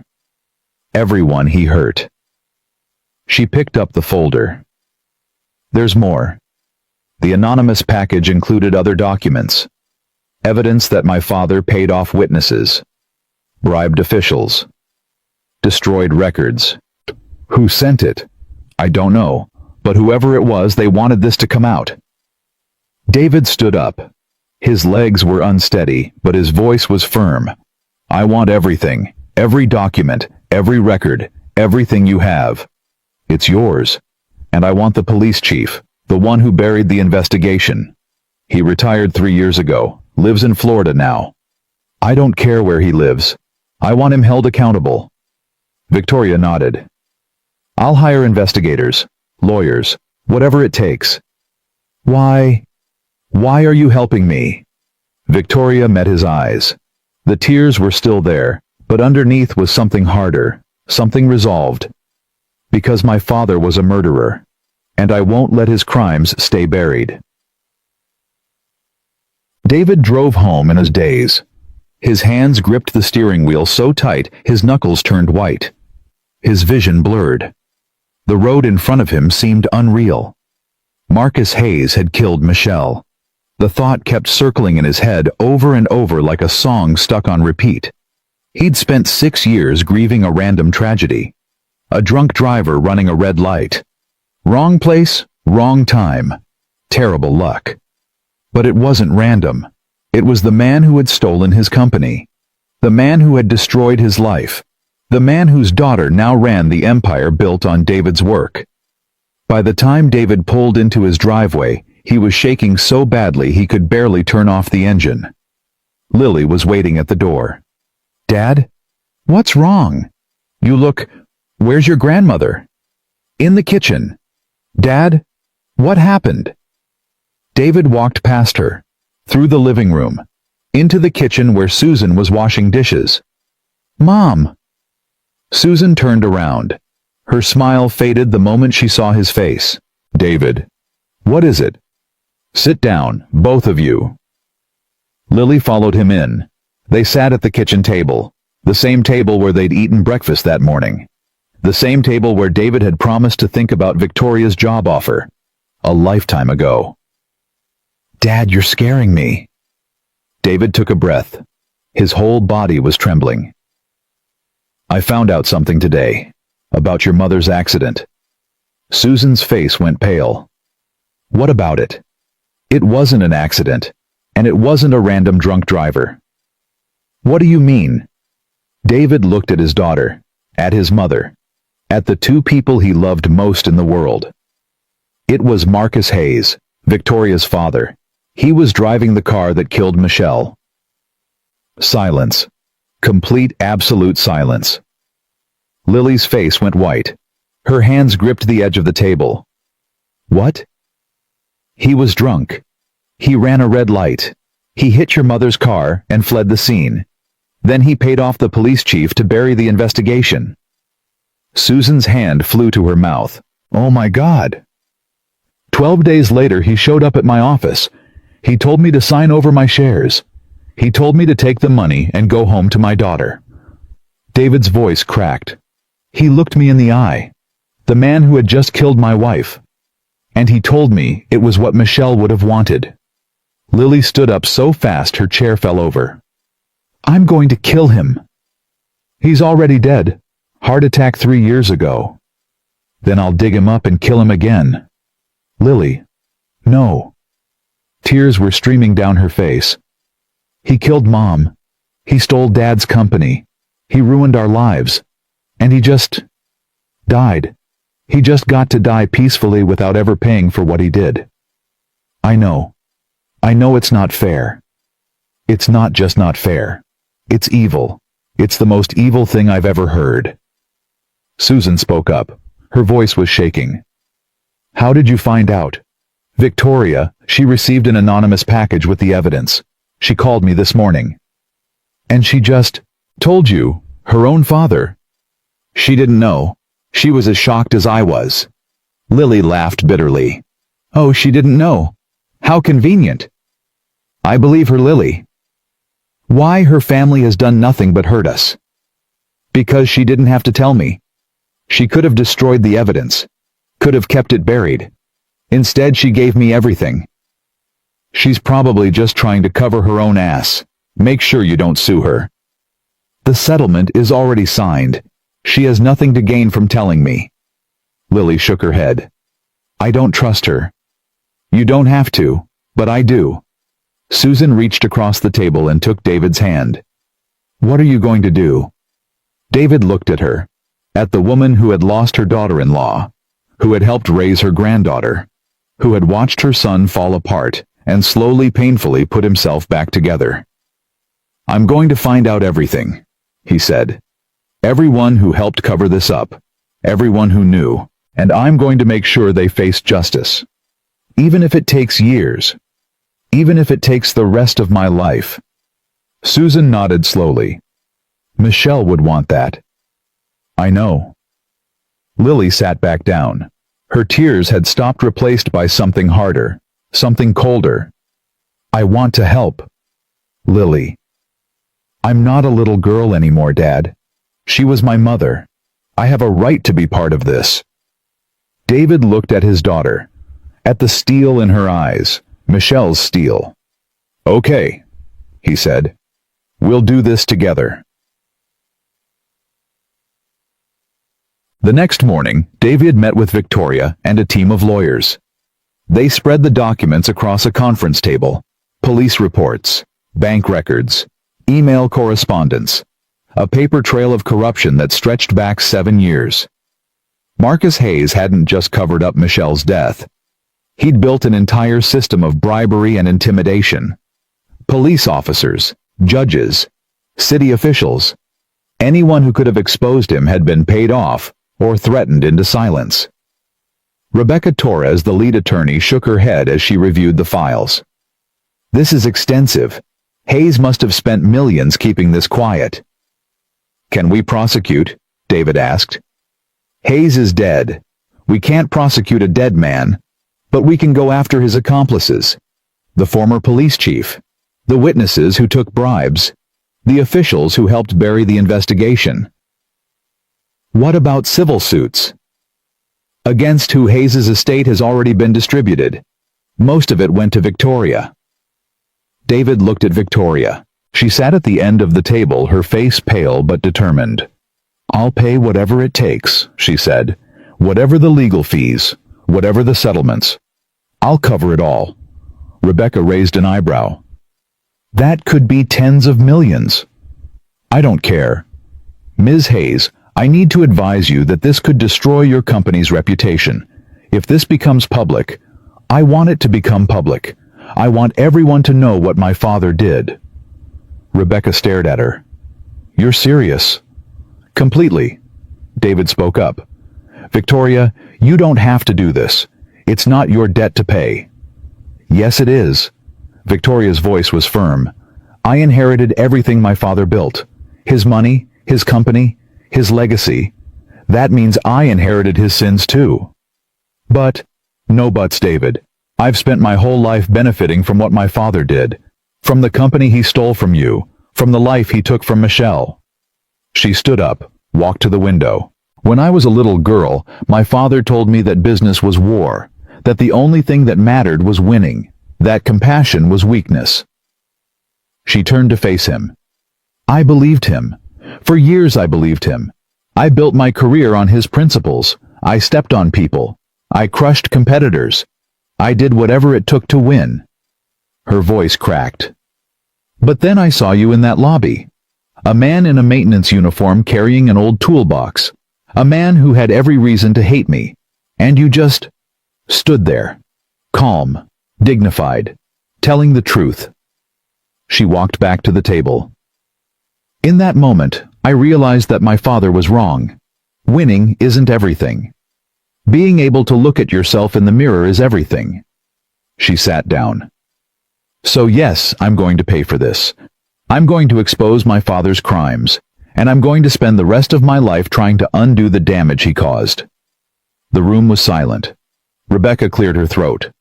Well, I suppose we should get started then. Sure. The investigation took 6 months.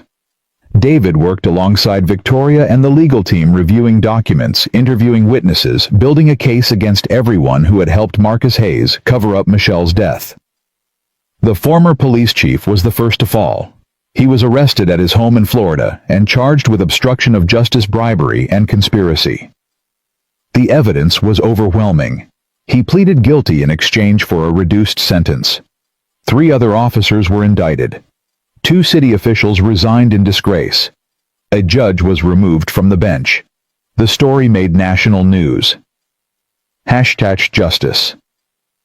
For Michelle trended for days. Journalists called David a hero. Talk shows wanted interviews. Book publishers offered deals. David turned them all down. I'm not doing this for fame, he told Victoria. I'm doing this for Michelle. I know, but people want to hear your story. Then let them hear it when it's finished, not before. Victoria nodded. Fair enough. They were sitting in her office. It was late. The building was empty. Just the 2 of them and the files spread across her desk. Can I ask you something? Victoria said. Sure. Do you hate me? David looked at her. At the woman who had once seemed like his enemy. Who had turned out to be his greatest ally. No. Why not? After everything my family did to you. Because you're not your family. You're you. Victoria's eyes glistened. I don't deserve your forgiveness. Maybe not, but I'm giving it anyway. Why? David thought about the question. About 6 years of grief and anger and bitterness. About the hatred he'd carried like a stone in his chest. Because holding on to anger is exhausting, he said. And I'm tired. I've been tired for a long time. He leaned back in his chair. Your father took enough from me. I'm not going to let him take my peace too. Victoria wiped her eyes. Thank you, David. For what? For being a better person than I probably would have been. David smiled. I had a good teacher. Who? Michelle. She always said that kindness was strength, that forgiveness was power. I didn't understand it when she was alive, but I think I'm starting to now. Victoria nodded slowly. She sounds amazing. She was. She really was. They sat in comfortable silence for a moment. Then Victoria spoke again. The board approved your position, Chief Innovation Officer. The lab will be ready next month. I know. I got the email. Are you going to accept? David had been thinking about this for weeks. Ever since Lily had told him she'd be proud of him. Ever since he'd promised to consider it. Yes, he said. I'm going to accept. Victoria's face lit up. Really? On one condition. Name it. I leave at 3:30 every day, no exceptions, no emergencies, no just one more meeting. 3:30. I'm out the door. Victoria laughed. That's it. That's it. David, you could ask for anything.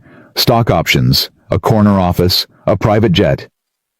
I don't want any of that. I just want to be home when my daughter gets there. Victoria shook her head. You really are something else. Is that a yes? Yes. It's a yes. They shook hands. And for the first time in 7 years, David Chen felt like himself again. Not the broken man who had signed away his company. Not the invisible janitor who had walked through this building unnoticed. But the person he'd always been underneath the grief and the pain and the years of hiding. A father, an innovator. A man who knew what mattered. And he was finally ready to start building again. That night David came home and found Lily waiting for him. Well, she asked, did you accept? I accepted. Lily threw her arms around him. I'm so proud of you, Dad. I'm proud of you too, kiddo. For what? For believing in me. Even when I didn't believe in myself. Lily pulled back. Her eyes were shining. Mom would be so happy right now. You think so? I know so. David looked at his daughter, at the young woman who had inherited her mother's fire and his stubbornness, who had stood by him through the darkest days and pushed him to fight when he wanted to give up. I love you, Lily. I love you too, Dad. They stood there holding each other in the small house that had been their refuge for 6 years. Tomorrow, everything would change. David would return to the tech world. His name would be restored.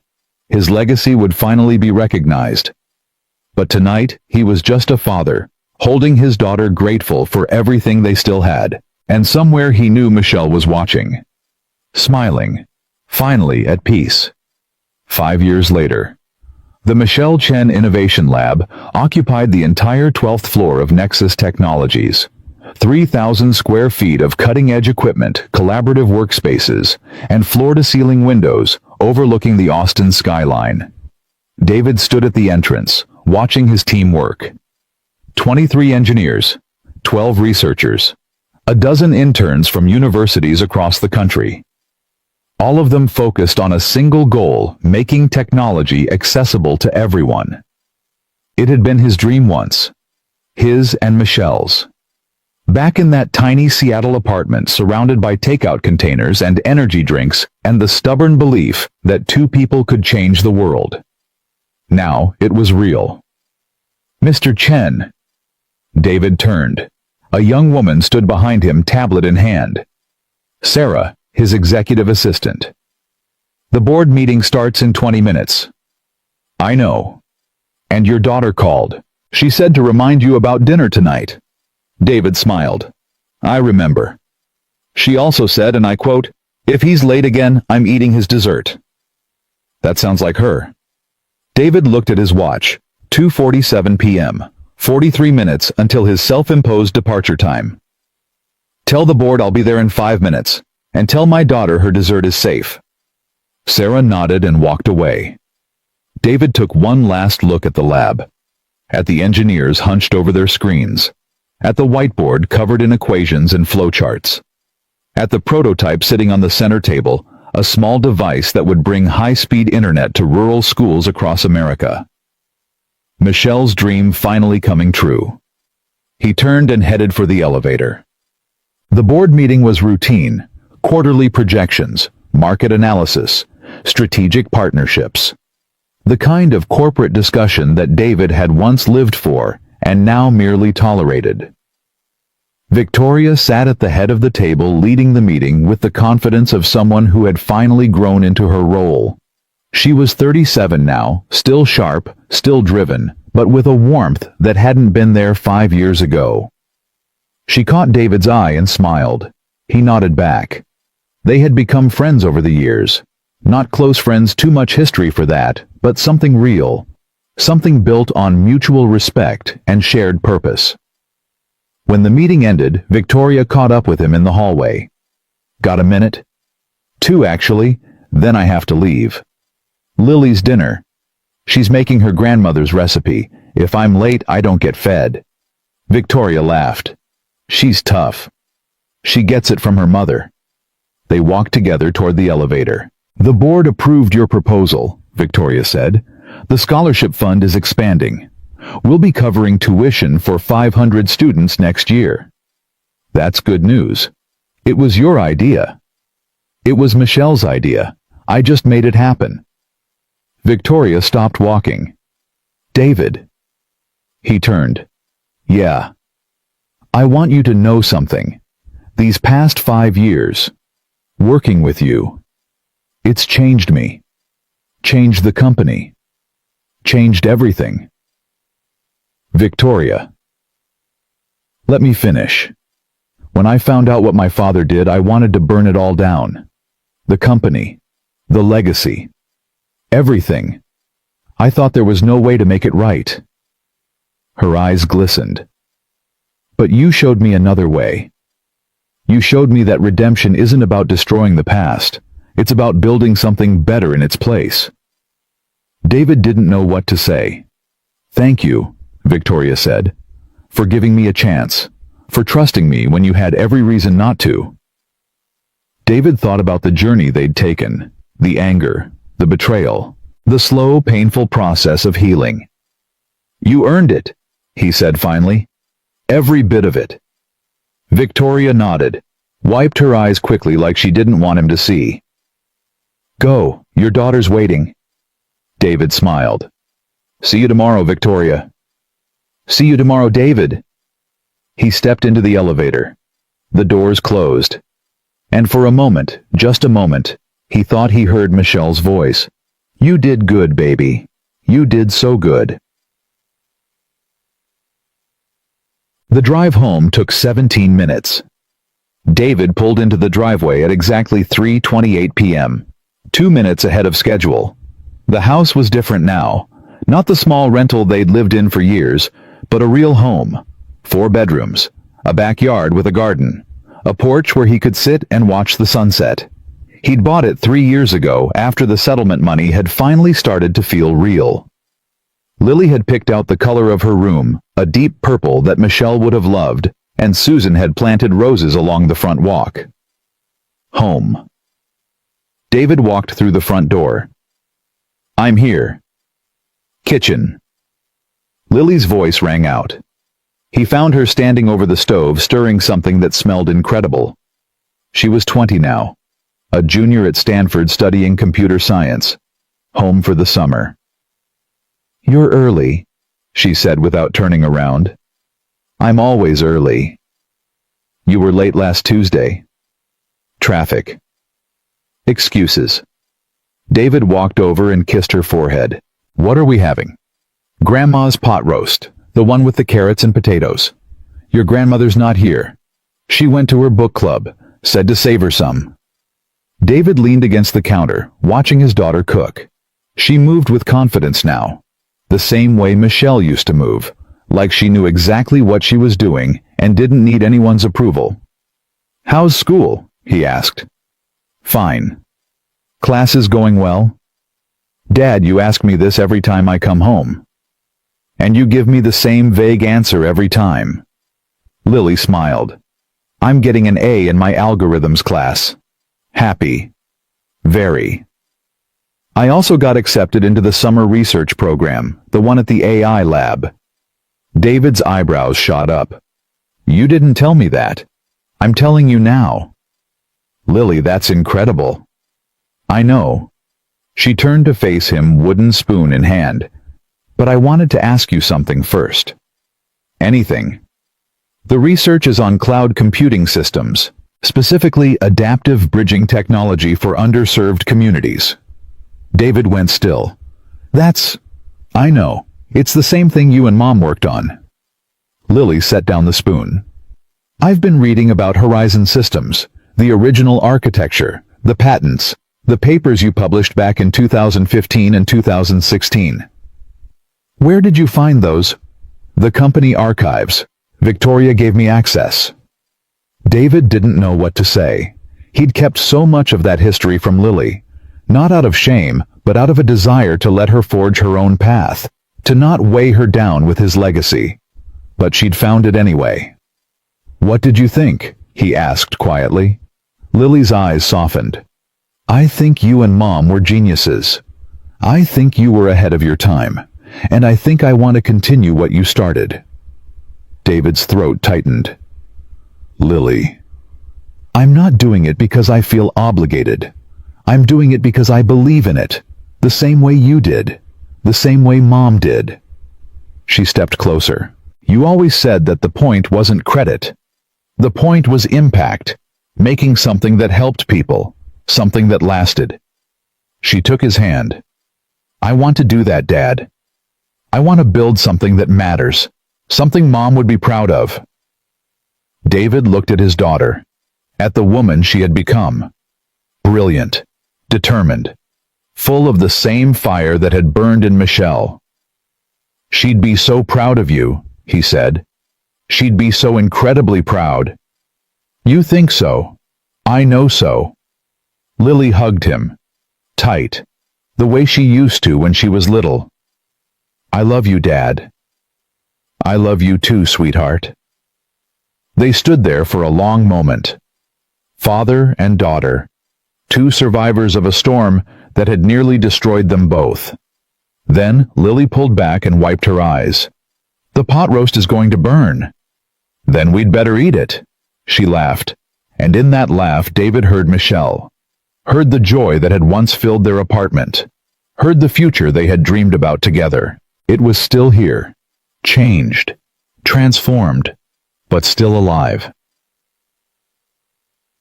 After dinner they sat on the porch. The sun was setting over Austin, painting the sky in shades of orange and pink. The air was warm. Crickets chirped in the garden. Dad? Yeah. Tell me about the day I was born. David smiled. I've told you that story 100 times. Tell me again. He leaned back in his chair. Let the memories wash over him. It was September 15th, 2019. Your mother had been in labor for 18 hours. She was exhausted. I was terrified. The doctors kept saying everything was fine, but I couldn't stop pacing. Lily pulled her knees up to her chest, listening. Finally, at 3:47 a.m. you arrived. 6 pounds 8 ounces, a full head of dark hair. The most beautiful thing I'd ever seen. What did Mom say? She held you in her arms and looked at me with tears in her eyes. And she said, look at her, David. Look what we made. Lily's voice was soft. I wish I remembered her. You carry her with you, in everything you do. Do I really look like her? More every day. Your eyes, your smile, the way you tilt your head when you're thinking. Lily was quiet for a moment. Do you still miss her? David looked out at the sunset. Every single day. Does it ever get easier? No, it just gets different. The pain doesn't go away. It becomes part of you, like a scar that aches when it rains. That sounds terrible. It's not. The pain is a reminder. A reminder that I loved someone so much that losing her nearly destroyed me. That's not terrible. That's beautiful. Lily reached over and took his hand. I'm glad you didn't give up. I almost did, so many times. What stopped you? David turned to look at her. You. You were the reason I got out of bed every morning. The reason I kept going when I wanted to quit. The reason I'm still here. Lily's eyes filled with tears. Dad? I made a promise to your mother. The night before she died. I promised I'd be there for you. Every day. Every moment. No matter what. He squeezed her hand. I've tried to keep that promise. I know I haven't been perfect. I know I've made mistakes. But I've always tried. You didn't make mistakes, Dad. You were there. Every breakfast, every dinner, every school play and basketball game and late-night homework session. You were there. I was there because I wanted to be. Because being your father is the greatest privilege of my life. Lily leaned her head on his shoulder. Mom would be proud of you. You think so? I know so. You kept your promise. You raised me. You fought for justice. You rebuilt your career. You did everything she would have wanted. David looked up at the sky. The first stars were appearing. I hope she knows, wherever she is. I hope she knows I tried. She knows, Dad. She's always known. They sat there in silence, watching the stars come out one by one. Father and daughter. Survivor and hope. Past and future intertwined. 1 year later, David stood in the auditorium of Stanford University, watching his daughter walk across the stage. Lily Chen, Bachelor of Science in Computer Engineering, summa cum laude. The crowd applauded. David's hands hurt from clapping so hard. Beside him, Susan wiped tears from her eyes. She did it, Susan whispered. Our girl did it. She did. Victoria sat on his other side. She'd flown in from Austin for the ceremony. She's incredible, Victoria said. She gets it from her mother. After the ceremony, Lily found them in the crowd. She was carrying her diploma, her face flushed with pride. I did it. She threw her arms around David. Dad, I did it. I never doubted you for a second. Susan hugged her next. Then Victoria. What's next? Victoria asked. Graduate school job offers. Lily grinned. Actually, I have news. She pulled out her phone and showed them the screen. An email from Nexus Technologies. I've been offered a position at the Michelle Chen Innovation Lab, lead researcher on the Rural Connectivity Project. David's heart stopped. You're coming to work with me. If you'll have me. Lily, Of course I'll have you. He hugged her again, tighter this time. Your mother would be so happy, he whispered. I know. That's why I said yes. They walked across the Stanford campus together, David, Lily, Susan, and Victoria, past the engineering building where David had once studied, past the lab where he'd met Michelle, past the vending machine that started it all. David stopped. What is it? Lily asked. This is where I met your mother, right here.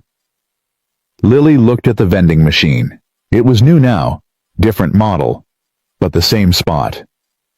What happened? She was arguing with it. It had stolen her dollar. Lily laughed. Grandma told me that story. She hacked it, right? Reprogrammed the whole thing. Free candy for everyone. That sounds like something I would do. That's because you're her daughter. Lily touched the machine. Her fingers lingered on the glass. I wish I could have met her. You did meet her. You just don't remember. It's not the same. No, it's not. David put his arm around her. But she's here, Lily, in everything you do, in the way you laugh, the way you think, the way you refuse to accept that something is impossible. He turned her to face him. You are her legacy, not the company, not the patents, not the technology. You. Lily's eyes shimmered. I want to make her proud. You already have. You've made her proud every single day of your life." Lily hugged him. And in that moment, surrounded by the ghosts of the past and the promise of the future, David felt something he hadn't felt in years. Complete. That night, David sat alone in his hotel room. The others had gone to bed. The celebration was over. The champagne was drunk. But David couldn't sleep. He pulled out his wallet, opened it, looked at the photograph he'd carried for 21 years. Michelle in the hospital bed. Newborn Lily in her arms. Both of them glowing. "We did it," he whispered. "Our girl graduated from Stanford. She's going to work at the lab. She's going to change the world." He touched Michelle's face through the worn photograph. "I kept my promise. I was there for her. Every day. Every moment." His voice broke. "I miss you so much. Every single day I miss you. But I know you're watching. I know you're proud." He looked out the window at the Stanford campus, at the buildings where they'd met and fallen in love, at the place where their journey had begun. "Thank you," he said. "Thank you for loving me. Thank you for Lily. Thank you for every moment we had together." He pressed the photograph to his heart. "I'll see you again someday. And when I do, I'll have so many stories to tell." He closed his eyes, and in the silence he heard her voice, soft, warm, full of love. "I know, baby. I know. I'm proud of you. I've always been proud of you." David smiled. For the first time in 21 years, the ache in his chest felt lighter. Not gone. Never gone. But lighter. Manageable. Almost like peace. 6 months later, the Michelle Chen Innovation Lab launched its flagship project, Connect All, a revolutionary system that brought high-speed internet to 5,000 rural schools across America. David stood on stage at the launch event looking out at the crowd. Journalists, investors, politicians, tech leaders from around the world. But his eyes found only two faces. Lily standing in the front row beaming with pride, and beside her, an empty chair. A single white rose resting on the seat. For Michelle. 21 years ago, David began. "I met a woman who changed my life. She was brilliant. She was fierce. She was the love of my life." His voice was steady, strong. Together we dreamed of a world where technology wasn't a privilege, where every child, no matter where they lived, had access to the same opportunities. He looked at the empty chair. She didn't live to see this day. But her dream did. Her legacy did. And today, because of her 5,000 schools will have the tools they need to change the world. He turned to face the crowd. "This project isn't named after me. It isn't named after any investor or executive. It's named after the woman who made it possible. The woman who believed that kindness was strength and forgiveness was power." His eyes found Lily. "Michelle Chen, my wife, my partner, my inspiration." He raised his hand toward the screen behind him. A photograph appeared. Michelle, young and vibrant, standing in their garage holding the first Horizon Systems prototype. "This is for you, Michelle. Everything I've done, everything I've built, it's all for you." The crowd erupted in applause. Lily was crying. David stepped down from the stage and walked to her. She threw her arms around him. "She would have loved this," Lily whispered. "I know. You did it, Dad. You really did it." David held his daughter close, and in that moment, surrounded by the culmination of everything he'd worked for, everything he'd lost, everything he'd rebuilt, David Chen understood something he'd been searching for his whole life. Success wasn't measured by money or fame or recognition. It was measured by the lives you touched, the people you loved, the promises you kept. He had touched lives. He had loved deeply. He had kept every promise. And that was enough. That was everything. David looked up at the photograph of Michelle on the screen. "Thank you," he thought. "Thank you for choosing me. Thank you for Lily. Thank you for every beautiful, heartbreaking, extraordinary moment. I love you. Forever." The applause continued. The cameras flashed. The world celebrated. But David barely noticed. He was already home. He had been home all along. In his daughter's arms. In Michelle's memory. In the quiet, unshakable knowledge that he had lived a life worth living. Fame fades. Fortune disappears. But love endures. And David Chen had loved more deeply, more fiercely, more completely than he ever thought possible. That was his legacy. That was his triumph. That was everything.